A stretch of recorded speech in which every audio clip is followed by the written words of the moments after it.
Yesterday, the 28th of October 2024, was the anniversary of Endsars protests in Nigeria. The memorial for the victims of the Endsars protests at the Lekki Toll Gate was met by the disruption of the Nigerian police force. However, the 22 arrested protesters of the hashtag Endsars Memorial have been released. The protesters were forced into a police van during a demonstration at the Lekki Toll Gate on Sunday to mark the 4th anniversary of the hashtag Endsars protests. It should be recalled that Nigerian youth led the hashtag Endsars peaceful protest with a clear objective: to end police brutality and violence across the country.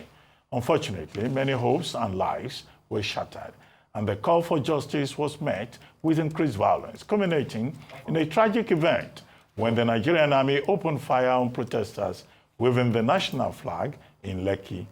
Let's take you back to October of 2020. In this report, put together by our producer, Uzi Okoli.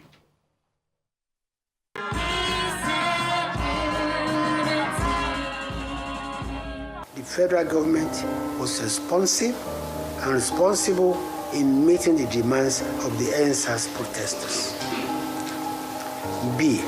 The irresponsible use of the social media by some unscrupulous persons aggravated the violence that erupted in the wake of the Endsars protests and helped to precipitate the violence. While the government has no plans to shut down the internet, it will work with stakeholders to regulate the social media to curb abuse. C. Those who use the social media responsibly have nothing to fear.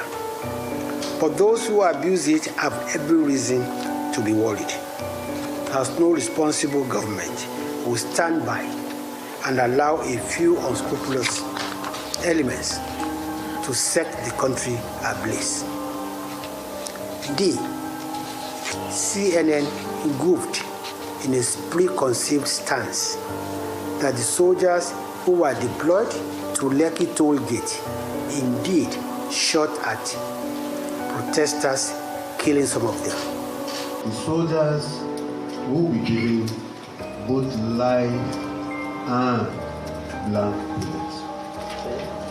In this particular case, we saw that these protests had been infiltrated by some hoodlums.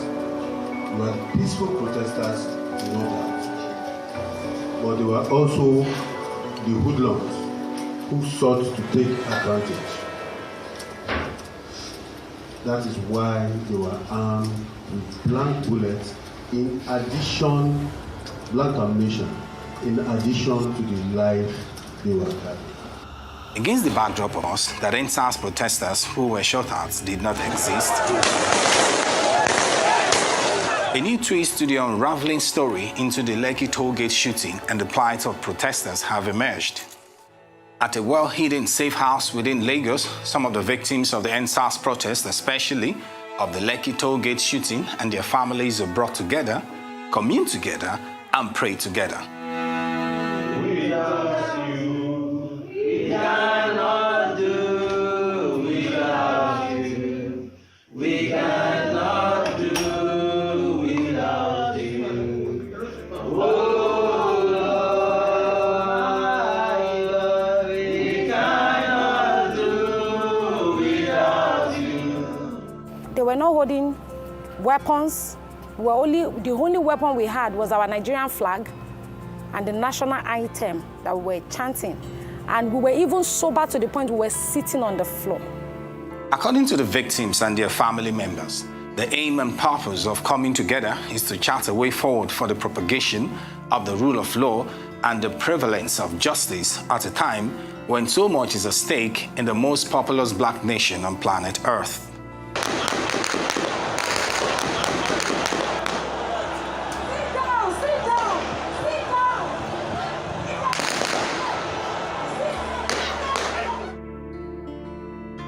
The wounds of some of the victims of this safe house are mostly from gunshots sustained during the Endsars protest at the toll gate of Lekki in Lagos. One after the other, the victims recounted their experience, which began on the night of 20th October 2020, when armed military men in Nigerian uniform opened fire on them while they protested at the Lekki Toll Gate in Lagos. 23 years old Olalekan Faleye, his right leg was amputated from injuries sustained as a result of the live bullet that pierced through the lower part of his right leg. In a letter signed by Dr. Adebayo of Granville Trauma Center, Aja in Lagos, it reads, To whom it may concern, Olalekan Faleye, male 23 years. The above named patient presented to our facility 4 days ago, 20/10/2020, around 11:28 p.m. due to a gunshot injury to his right leg in about 2 hours after the incident. He sustained this injury as a result of his involvement in the Endsars protests that occurred at the Lekki Toll Gate. He was initially taken to Vedic Hospital and then brought in here for further management. On presentation, ACS 15/15, O2, SAT 98%, pains, severe bleeding from the gunshot site with point of entry and exit of the bullet. He was unable to lift his leg and move his toes. Diagnosis made was 1, leg injury gunshot, 2, imminent compartment syndrome. For further clarifications and inquiries, kindly call the hospital, Dr. Adebayo.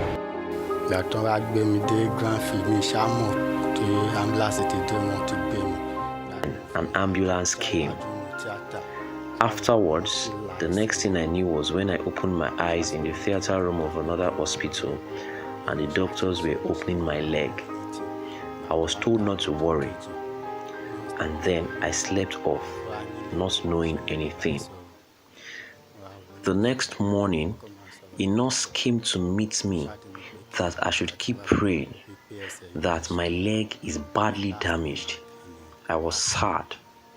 Later, some other nurses came in to dress my leg, and I saw that my leg was truly damaged. A doctor also came to check my leg, shook his head and left. Initially, it was at Granville they opened my leg, saying they are looking for the bullet. But later, they said it has already gone out with force from the other side of my leg, that the bullet has melted my vein around that area of my leg. The doctor advised that I should be transferred to Luth, that the doctors there can determine what to do. If they will be amputating it or not, they will be the one to determine it.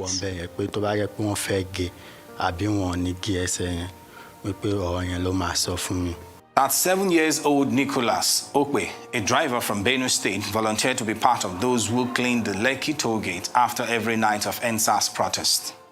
What I voluntarily was doing on that ground that day was to make sure I keep the environment clean by picking up all the mess on the ground. So that was what I was doing. So suddenly, and I saw people, we were there in crowd. So and I saw the crowd running. So by the time the gunshot, I began to notice the gunshot, I now understand that, okay, the soldiers have come. While I begin to hear others shouting that, hey, soldiers, they don't come, they don't come, they don't come. So I now run down to where other protesters were sitting down with their flag, were waving it and were chanting national anthem. So I now ran into them for safety as well, because I feel in my own mind that while I will be standing running, a stray bullet could take me down. So I now bow down my head and begin to run down to where other protesters were sitting down, waving their national flags. So when I went and sit down on the floor there, immediately I just draw the barricade close to myself. Then I now received a gunshot on my chest direct. So immediately I just received a gunshot on my chest. Blood now gushed out and pour the barricade and stain the barricade. And immediately I just hold my chest and I begin to shout that, hey, they have shot me, I'm dead, I'm dead, I'm dead, I'm dying, I'm dying. I'm speaking on behalf of my brother who died from this protest. Ayodunbe Gabriel Ayola. What happened to him? He was shot in the head, and we were actually looking for him because he doesn't stay with us. So it was like 2 days before he passed on that we saw this. Somebody sent it to me on WhatsApp. So they wrote it there that he's at Lasut and that they are looking for his family. So we went to Lasut. So they said he was unconscious for like 2 weeks. So by the time we got there, he had opened his eyes and he was moving his hands, but he could not talk. They were feeding him through his nose. So, and they were sore all over his body because they did not turn him for a long time. And I think he did not get the right medical attention.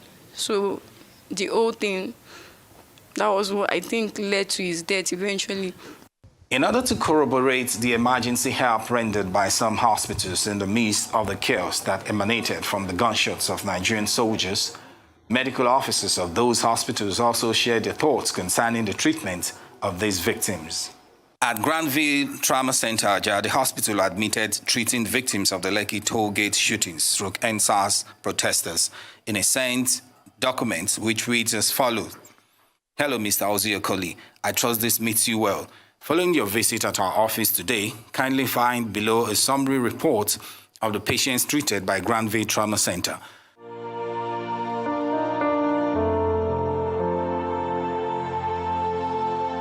So the following day, we got a number of ambulances in so that we could decongest the place because there was a lot of collateral damage. So the people who couldn't get home were assaulted, just random acts of violence, and so they came in.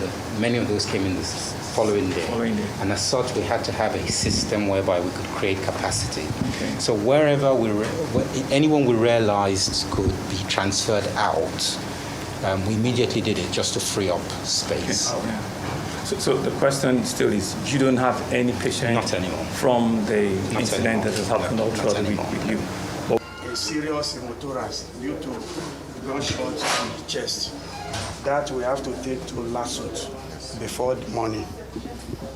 So that is he is stable in Lasut. And he is stable in Lasut. So how many patients do you still have here from the 11? From the 11, we still have about four. Some of them are on the ward. On the ward? Because we have to evacuate to the ward to be able to receive orders to come in. So the one in the ward, I know maybe they did POP for 1 or 2?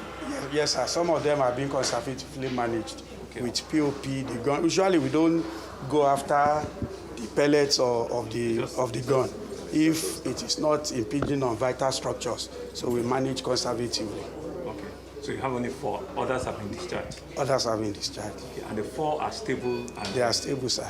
You're just managing maybe for the plaster of Paris to go? Yes, sir. Yes, sir. Okay. Thank you very much. But for general issues we have in the city, that's why you said you've received over 40 patients. Yes, because of those that resulted from protests on the island, on Lagos Island. Okay. So the 22 we received on the second day were from the Obalende, Lagos Island CMS axis. Not related to Lekki. Not related to Lekki. Not related to Lekki. We have their data. Okay. The one related to Lekki were 11. On the 22nd were 22. And yesterday, which is 23rd, 7. If you add all together, 40. All right, Honorable Commissioner, let's talk Endsars. Endsars, which started as a protest. In fact, the governor was at Lekki at the Lausa protest ground, and then the wanton destruction. Talk to us about the lessons learned and the recovering process so far. Some of the lessons that we have learned They are that first, whatever news that you get, you must verify.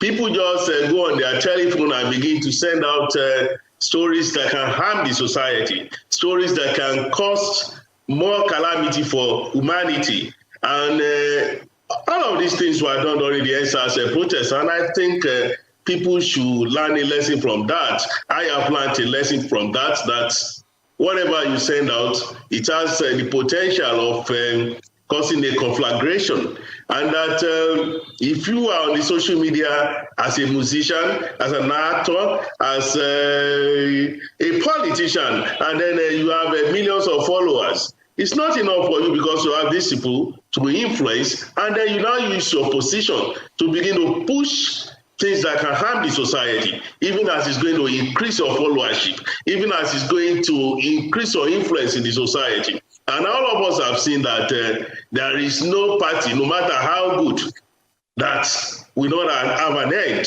The Endsars protest, no good idea, very good, fantastic, supported by Governor Biden Sanwo-Olu. He carried the placard, he raised the flag, and everybody was hailing them. But then, when it was time for us to say it's time to go home, we have heard you loud and clear all over the globe. People did not listen until that noble idea was hijacked by people who now use it to perpetrate all the atrocities that we saw, the carnage, the killings, the maiming, and now all of us have seen that two wrongs don't make a right. As Nigerian youths continue to demand for more respect to human rights and a revival to the educational, health, and political systems, stronger efforts toward job creation and the economy, and a society where truth and justice prevails, the fostering of trust, peace, and love between the leaders and followers becomes a major step in the healing process of one indivisible nation, Nigeria. Ozia Koli, Arise News, Lagos. Joining us now on the show as we review the Endsars 4th anniversary amid lessons learned and the way forward is Inibehe Effiong. He's joined by Oladotun Hassan, both lawyers. Gentlemen, thank you very much for joining us this morning on the morning show. It's a pleasure to be your program. Well, 4th anniversary of the hashtag Endsars protest. Inibehe Effiong, you were directly involved in the matter yesterday.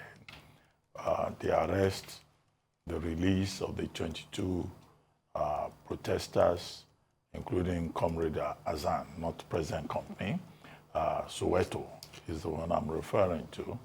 And then the Commissioner of Police in Lagos saying the issue why the protesters had to be dispersed, was because they didn't seek police clearance.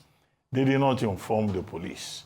And to that extent, they violated due process. And we saw them in that equivalent of a Black Maria with which they were taken. So I would like you to take us through what transpired yesterday and whether you, as counsel, will follow up in terms of fundamental human rights enforcement.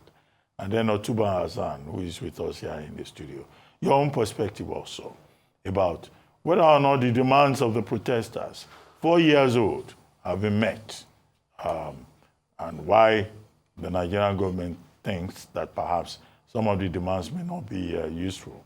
After all, some panels of inquiry have given monetary compensations and all that. Let's start with you, Inibehe. Thank you. Good morning, Dr. Bati, Ayo, and Rufai. Morning.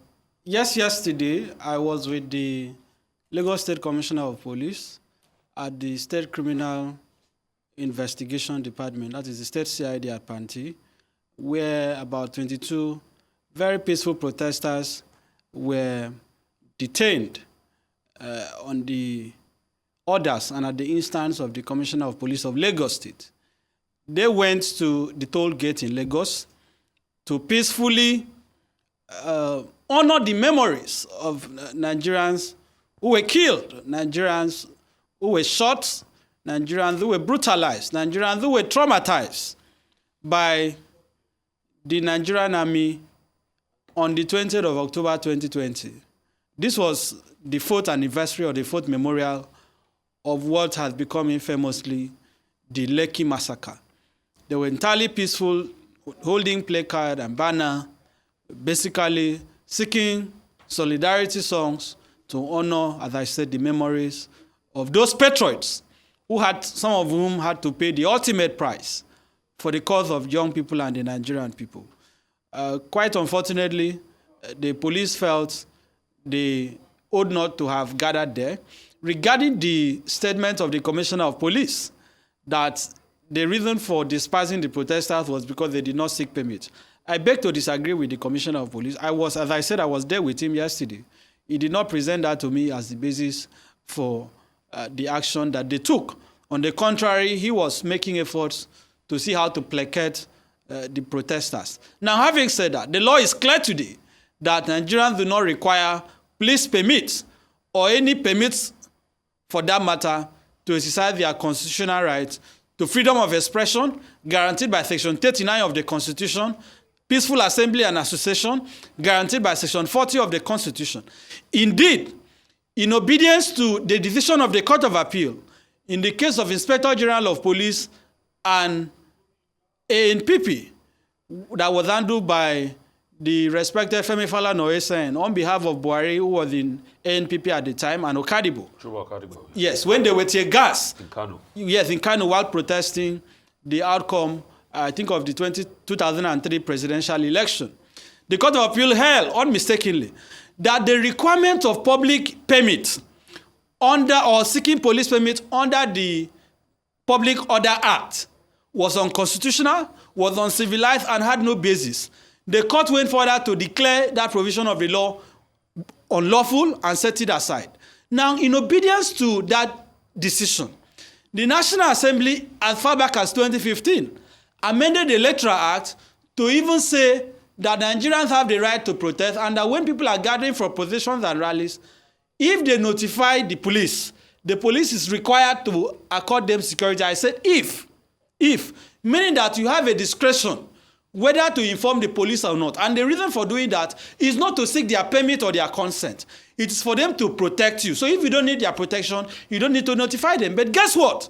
In 2022, the National Assembly even went further to enact the Police Act 2020, which in Section 83, subsection 4, clearly says that when a person or group of persons gives notice to the police that they want to protest, that the police shall ensure that they are protected.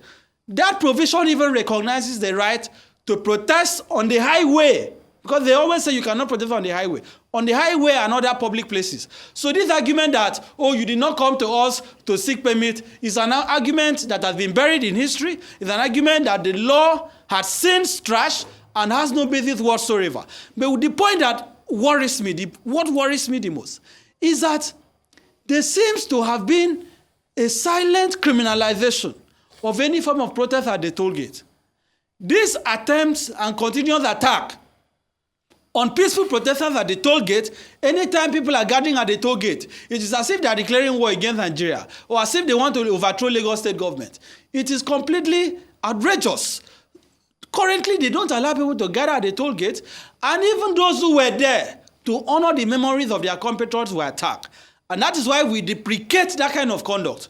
Because what that tells us is that the Nigerian state, and the police and the Lagos state government have not come to terms with the barbarism and the sheer act of lunacy that the Nigerian military or some section of the Nigerian military carry out on Nigerians on the 20th of October.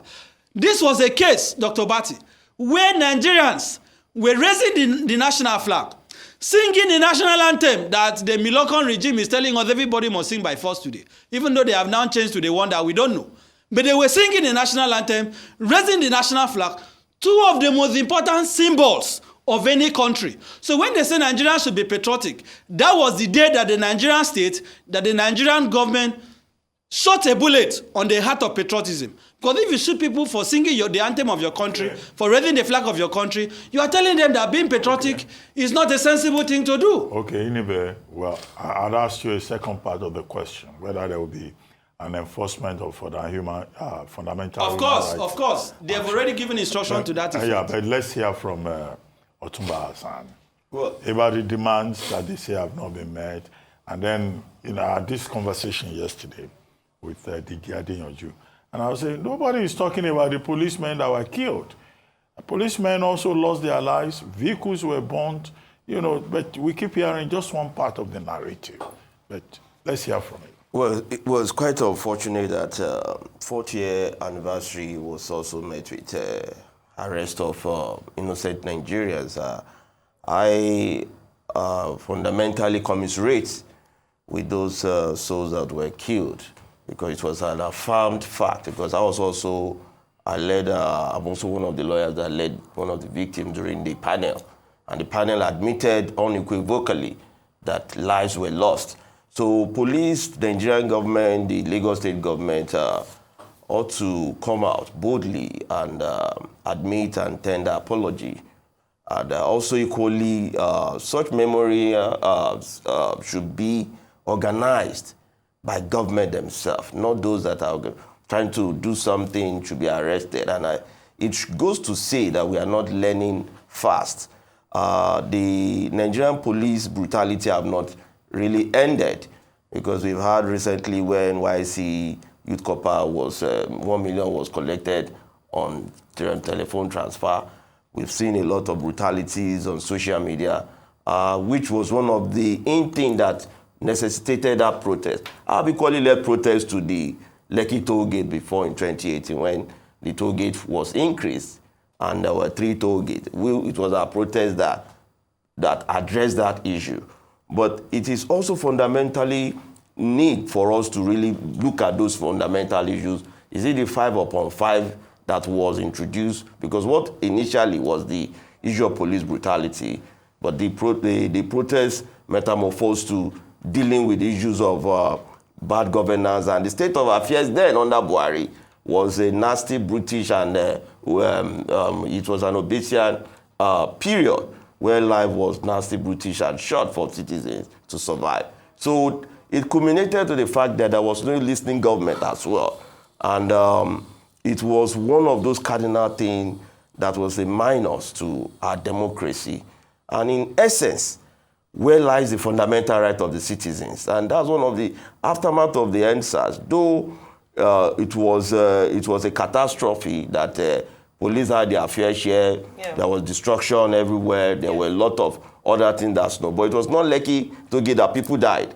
People died in Ojo. My friend, Amo Mohammed, was killed in Ojo. Okay. Yes. Are you saying that it wasn't just Lekki? No, it was not Lekki Toll Gate theater. You can see from the news there. There were theater scene of Lagos Island people brought. It was a brutality that snowballed across the country. Let's talk about 4 years later. Yes. 4 years later, a number of people, so 2 issues, and I would throw one to you and then one to Inibehe. The first is that people are crying, young people are crying for justice.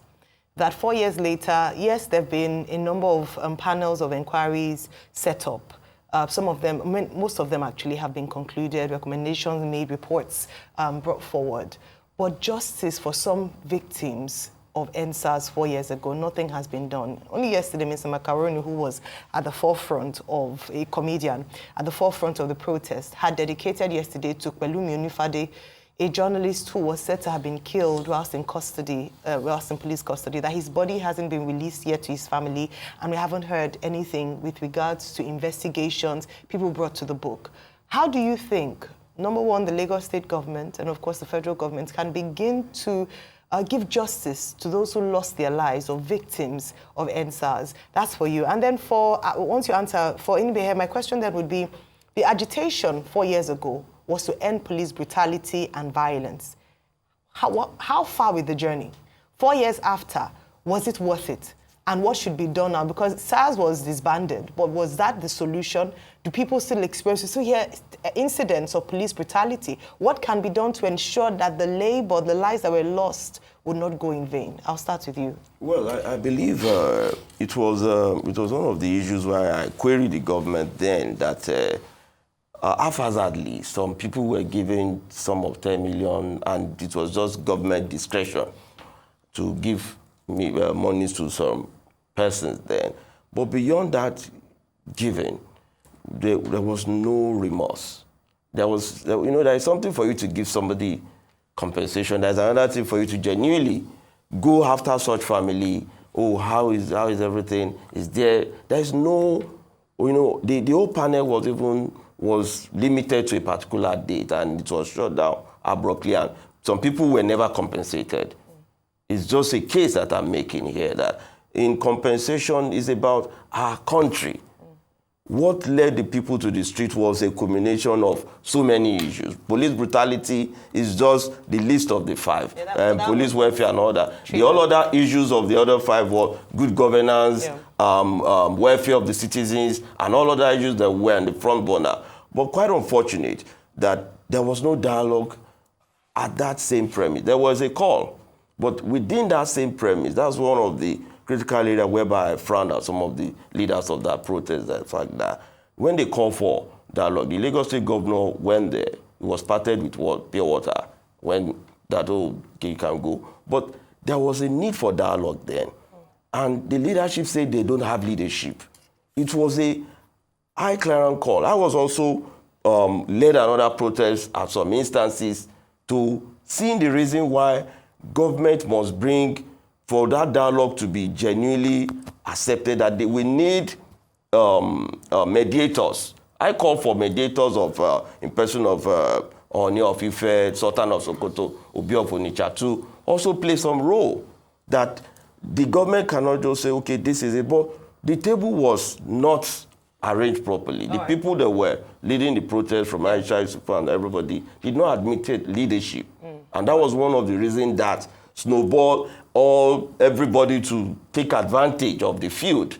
So it's very important that those demands are still one of our own fundamental demands today. I've made demand that for government to see reasons for Nigerian youth. Nigerian youth are not just use and dump. When they call it for Nigerian youth, it should not just be during protest. We've made demand that the Fundamental Youth Development Rights Act must be signed by the government. Talking about demands made, I'll bring in Inibehe now. One of the demands was to end police brutality, disband Endsars, which was done, but I don't know to what extent that has ended police brutality. And I'm glad you talked about bad governance. We still had a protest on October 1 around end bad governance. 4 years later, Inibehe, has anything changed? And what can we do to ensure that we honor the memories by changing things?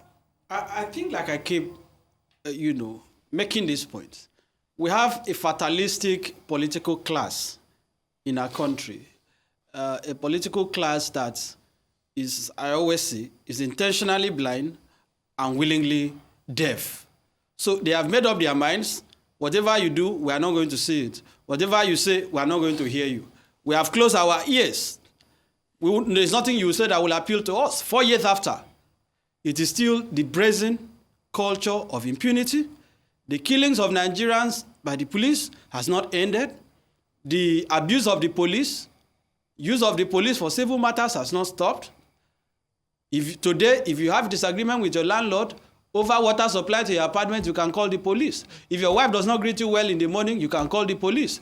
If your sugar daddy is not happy with you, you can even go to the police. This is how the Nigerian police has been trivialized. So this lack of accountability, lack of institutional reform, nothing has changed. And as I said, look at what happened. In fact, look at what happened during the End Bad Governance protest of 1st to 9th to 10th of August. Nigerians were still being attacked. In Lagos, the government went and got, I'm trying to be careful with my language, certain orders, right, to restrain the protests or the protesters to the Ganefawemi Freedom Park. In Abuja, Wike went to court. Of course, we are in court now challenging him on that. To obtain an order restricting protesters to Moshood Abiola Stadium. Guess what? Even these places where they restricted the protesters to, which we have said was unconstitutional ab initio, they still went there to attack the protesters. So 4 years after, the right of Nigerians to protest, even as recognized under Section 83 sub 4 of the Police Act 2020, has still not been respected. 4 years after, Nigerians are still dealing daily with the stigmatization of young people for their hairstyle, for the car they drive, the kind of phone they carry, the laptop in their possession. It has not ended. Okay, anyway, so a couple of things. I think the most important question that we set up panels that we didn't answer, and I'm going to ask it again. I know you're not going to have answers to it, but we must ask it for posterity. Who ordered the shooting? That's number one. 4 years after, we've not been able to answer that question. We went through the Doris Okobi panel. We couldn't answer that question. Secondly, there's also in setting the record straight. Violence only started at Endsars when we started seeing some thugs that have close political affiliations infiltrate the protesters and started to attack the protesters. Exactly the same fold that happened in last End Bad Governance protest. Yes or no? I'd like to come to you on those two premises and ask, what's your take on the things I said? And also I'll ask you, Oladutu, what's your take on the things I said? I don't think, well, you've asked who ordered the shooting. For me, Muhammadu Buhari ordered it. He was the commander-in-chief when the massacre happened. And by law, constitutionally, if you look at the provisions of Section 218 of the Constitution, the control of the armed forces is by Section 130 of the Constitution. The president is the commander-in-chief of the armed forces. Read it along with Section 217 and 218. It is expected that the commander-in-chief would have given a directive. So I hold Buhari liable for the massacre at the toll gate. Furthermore, I was at the panel on the day that the military testified on that point. And I was one of the lawyers who represented the victims of the toll gate massacre, led by the very learned Fusika Hassan. He led us in representing the victims of the toll gate. On that day, the military general who came to testify admitted under oath that he had a communication with the governor of Lagos State. And guess what, Rufai? After the Justice Doris Okobi panel found that a massacre took place, the Lagos State government, in their white paper, rejected the aspect of the report that related to killing at the toll gate. Guess what? They went behind and offered 100 million, specifically to families of deceased persons at the toll gate and some of those who sustained injury. That is served as an admission by the Lagos State government that they had a hand in the killing at the toll gate. But what worries me is that... They said they don't have a hand in the killing. Well, I have given you reasons why I said they have a hand. Yeah. I was there the day the military general testified. How could they not have had a hand? And what have they done? What have they done? If you don't acknowledge the massacre, if you don't acknowledge that people died, if you don't acknowledge that people were shot out, are they saying that the military went there for Tarry nights? What did they deploy the armed forces there for? The video is there. They cannot tell us not to believe our eyes. So this is a question of accountability. And we saw the role that talks, as you have alluded to, played. And that is why some people ask, I don't know whether it is a rhetorical question or a real question, whether Agbero is an arm of the Lagos State government. Because we saw these guys being converted in BRT buses. Rufai, we saw it. In Abuja, we saw criminal elements being converted in SUVs belonging to the Nigerian government. Till date, nobody has been arrested. Even the one notorious thug who was carrying machete and chasing people at Alausa, and his picture went viral. Till date, he has not been arrested. So how can you tell me that Lagos State government or that the Nigerian government has no hand in the massacre at the toll gate? Okay. I believe the judgment of history will hold them accountable. I believe that a time will come that this accountability question will have to be answered. And people will have to pay for it. Buhari will have to be held accountable. And the military general and the military leaders who gave that directive to shoot at Nigerians for singing the national anthem, raising the national flag, will be put on trial, will be in prison for their role in the massacre. And we will continue to insist that what happened at the toll gate was a massacre. Okay. Oladutu, your reaction to all the things that have been said? Well, it's an admitted fact, just as I rightly said, that the panel admitted unequivocally that there was killing. And under the law, the president is the commander-in-chief of armed forces, and those that carried out that killing were purely military men. So you blame Buhari too for this? Yes, it's a fact. And that's why that's why in my introduction that the government needs to play that further role to admit and make apologies in this regard, and also constructively engage those demands. It is on some of those demands that I have predicated my opinion on. We can say all that, protests are right. Yes, protests are right, but we also need to be cautiously guided at the same time.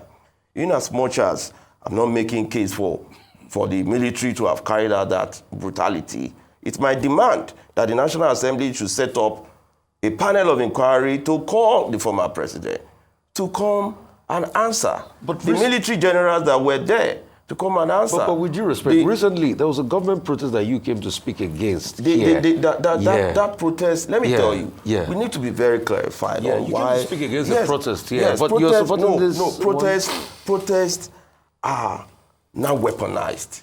Yes, we must admit, by politicians at both ends. Protests that raise Russian flag, protests that kill people at Yanya in Abuja.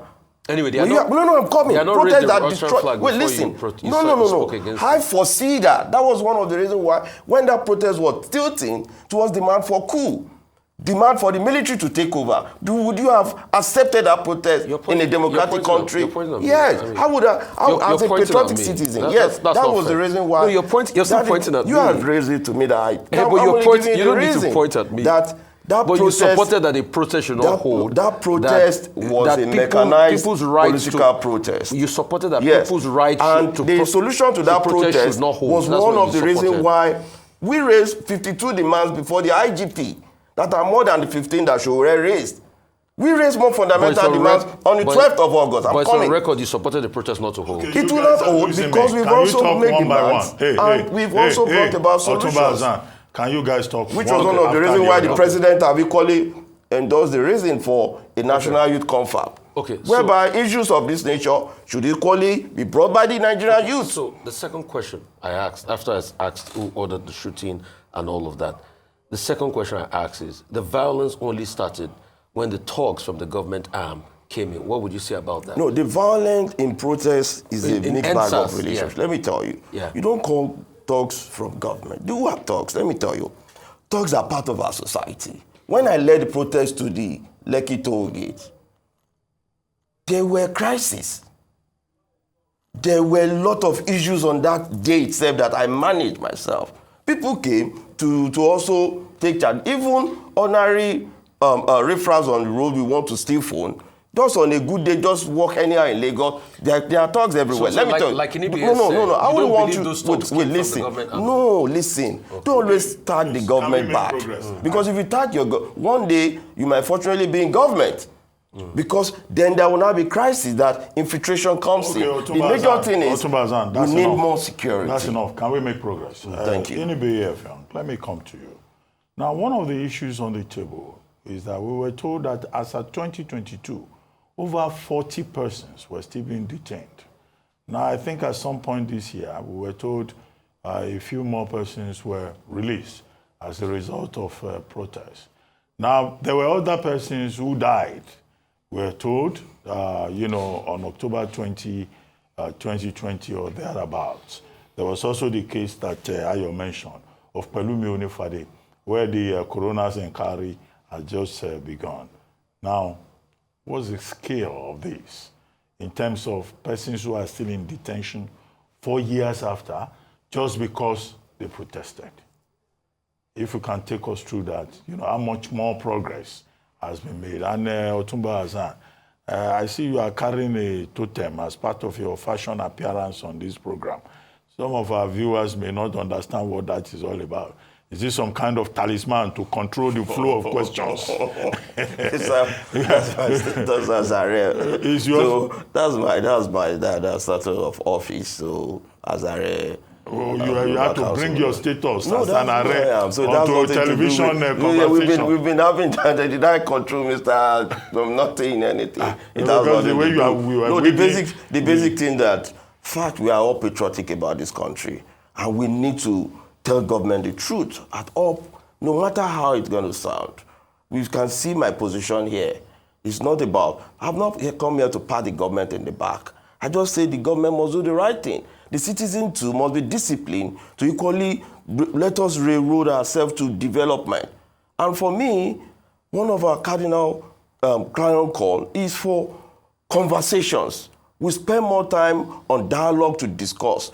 It's because we are so afraid of dialogue. The government is more, will be at more of the receiving end if we engage them on dialogue. But on protest, okay, I'm leading a protest today. You are also leading a protest tomorrow. And everybody is a king in the field. And they now call for table for dialogue. You say you don't have leadership. This one say you cannot lead for conversation. Then why the essence of leadership? So for me, if you cannot lead your flocks as a shepherd to the field and bring them back safely, you are not a good leader. I want to request the government now, those demands of people to make life better for them is their fundamental right.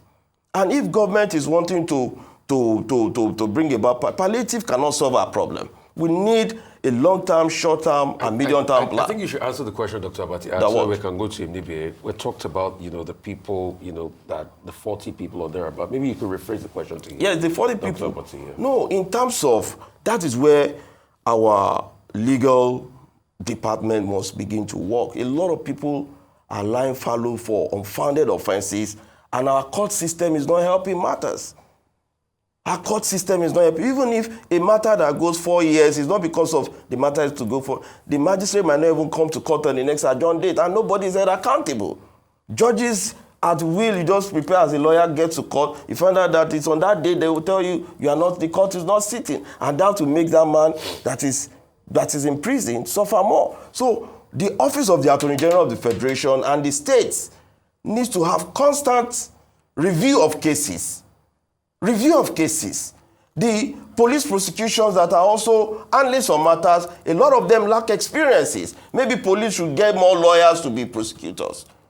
And majority of all these cases themselves that we are talking, it's not about the Endsars alone. It will take us another round for us to conduct a proper review of our cases. And that's why I want to seek that every criminal case, is just the way we deal on election matters, should also have timeline dates. If you have 180 days for you to deal with a case, you know that within that date and period, the innocent one will not just suffer in prison for a case that is even innocent of. Okay, anyway, let me come back to you.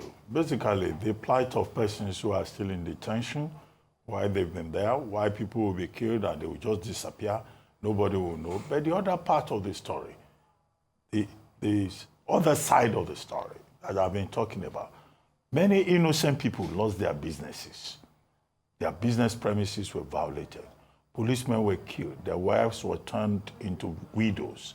Okay, you may say it was okay to kill policemen or to burn down barracks. How about innocent people who had nothing, who were not involved in any police brutality, who had to suffer? And policemen too are human beings.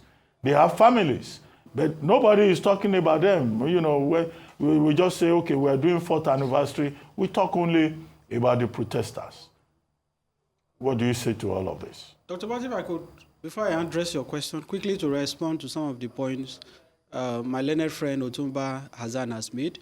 First and foremost, his support for a so-called National Youth Conference. I think it's just interesting, it's amazing.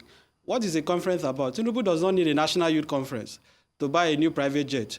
He does not need a National Youth Conference to travel out of the country and go and enjoy while Rome burns. He does not need a National Youth Conference to be using billions of naira to renovate the office of the vice president. He did not need a National Youth Conference to appoint over 40 persons as ministers at the time that the country had almost collapsed. Tinubu did not need a National Youth Conference to announce subsidy gone without any thoughts about policy intelligence or the effect that the proclamation was going to have.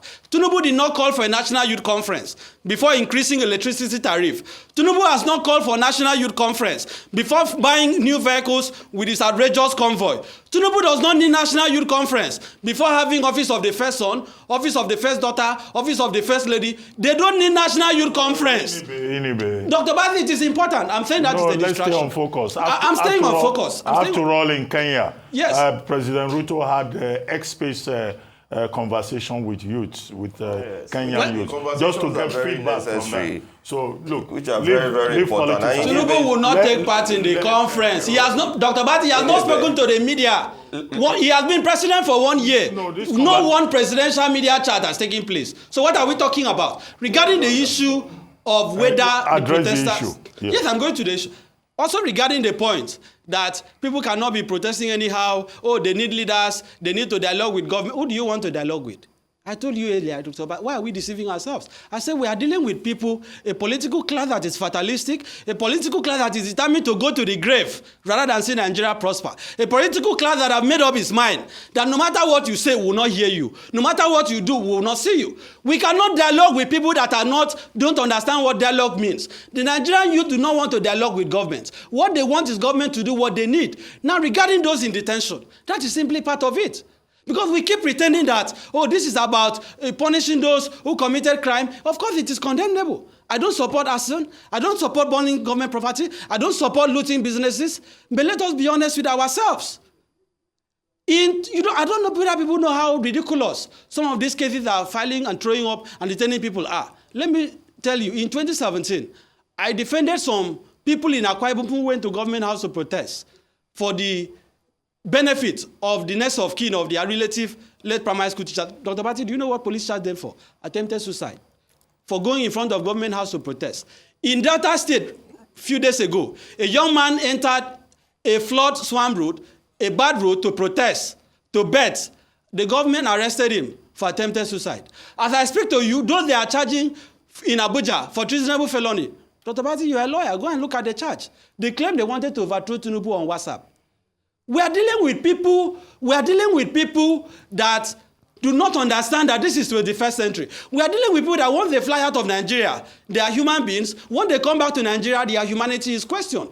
This is not a conversation about law and order. This is about a dysfunctional state. And if you are saying that innocent people were attacked, of course I will concede. But that itself is an indictment of failure of government. That is an admission that the Nigerian state is either weak or is incompetent. And that violence, as I said, was largely sponsored by the Nigerian state, and the government must continue to be held accountable for it. I will never support putting innocent Nigerian youth on trial and convicting them when we know that it is actually the government that is behind the criminality that we are seeing. Inibehe, thank you so much for expressing your thoughts. This question is for both of you, and it's going back to what I asked. I don't think we've talked about or responded to police reforms. We've highlighted the challenges. We've said that the problem still persists 4 years later. And I asked earlier that the best way to pay tribute to those who lost their lives on both sides, whether the police or the people, because part of the demands was a better welfare package for the policemen as well during the protests. Police reform, how can we strengthen the institution? Because we don't want to come back a year later, 2 years, 4 years later, and still be talking about the same problem of profiling of young people, of police brutality, of high-handedness by the police. What are some of the things that ought to be done in the immediate and then long term? I'll start with you, Otumba Hassan, and I'll come to you, Inibehe. Just very, because I want solutions. What are some of the things that we should do? One of the key reforms that we demand is for the divestment of these exclusive listing powers. Policing is a state and local government thing. The more we have policing rigidly concentrated at the federal level, we'll never achieve. Because the police you invest in Lagos now, you train them, you supported them, only after 2 months they are transferred.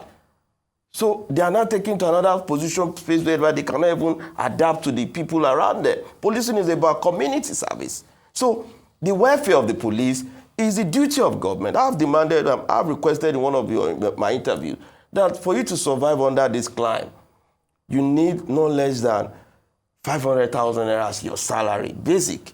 Body camera, your uniform should be provided by government. Insurance and everything should also be guaranteed. Can the government afford it? Government can afford it. It's all about the willpower for government to do it.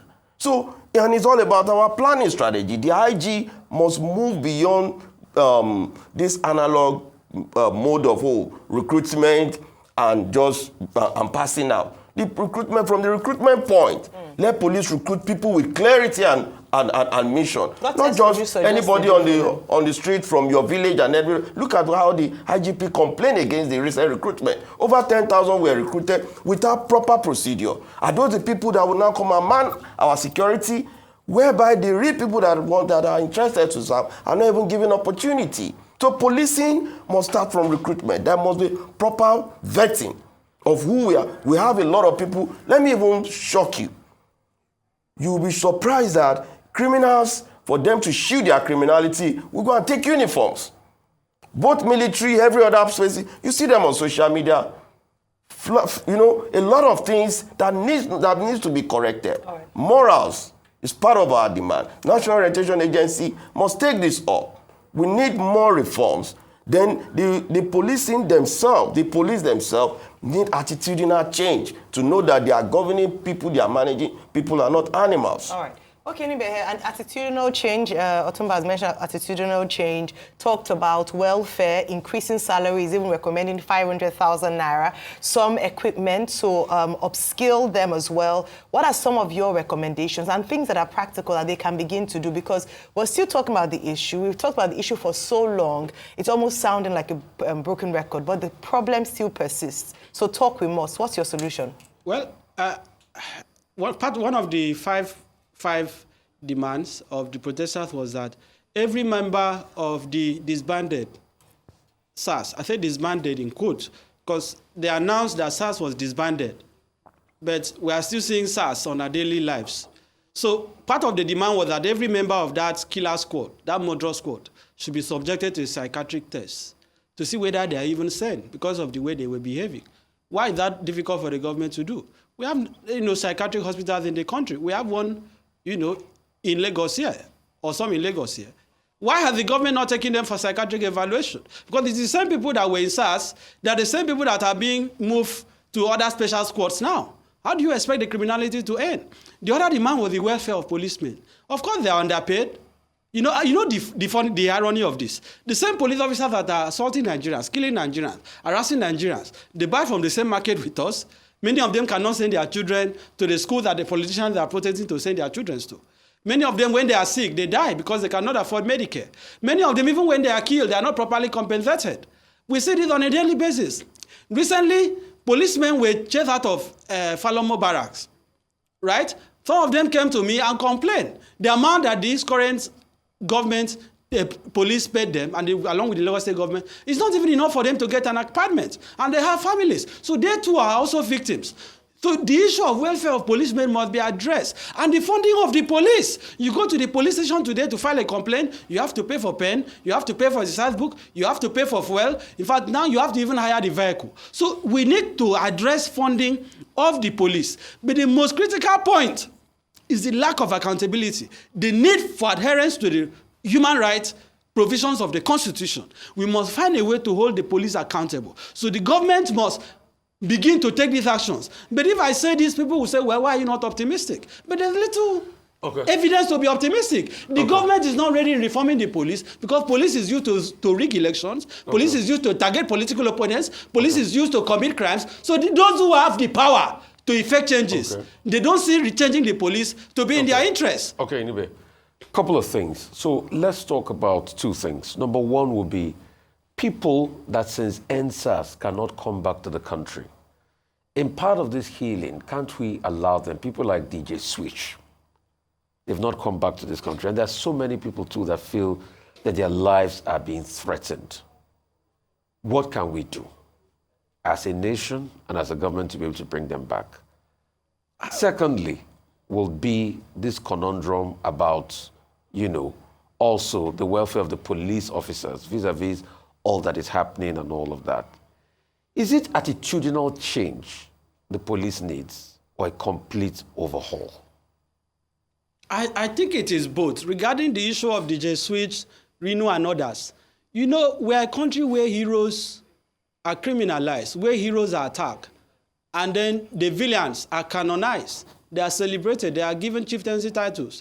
They are honored in churches and mosques. They are given national honors. They have streets. Look at most of the streets in our country. They are named after people who have stolen our commonwealth. So people who sacrificed their life, people who took risk to bring to the fore the demands of the Nigerian youths, they are being haunted. That has to stop. They may be, of course, I know some cases in court are going on. In fact, they even went further to freeze the accounts of some of the protesters. 2 days ago, Showore was going back to the US. He was delayed again at the airport. Why? They say his name is under watch list. Can you imagine? The bandits are not under watch list. At least we have not seen evidence of that. Those stealing our money are not under watch list. But those that are protesting, they are being targeted. This has to end. We also need attitudinal change. But I've told you, Rufai, I like to be practical about these things. This attitudinal change cannot happen under the present political climate. Because those that are the helms of power, They have resolved. I don't know why we are pretending. They have made up their minds that these reforms will not take place. Because if you reform the police today, many Nigerians will not remember EFCC. EFCC is a product of failure of the police. If the police was very efficient, nobody will be so upset, will not be so upset with the EFCC today or ICPC. So we need to reform the police. Attitudinal change should come in the point that the policemen must realize that they are also victims of the failure of the Nigerian state.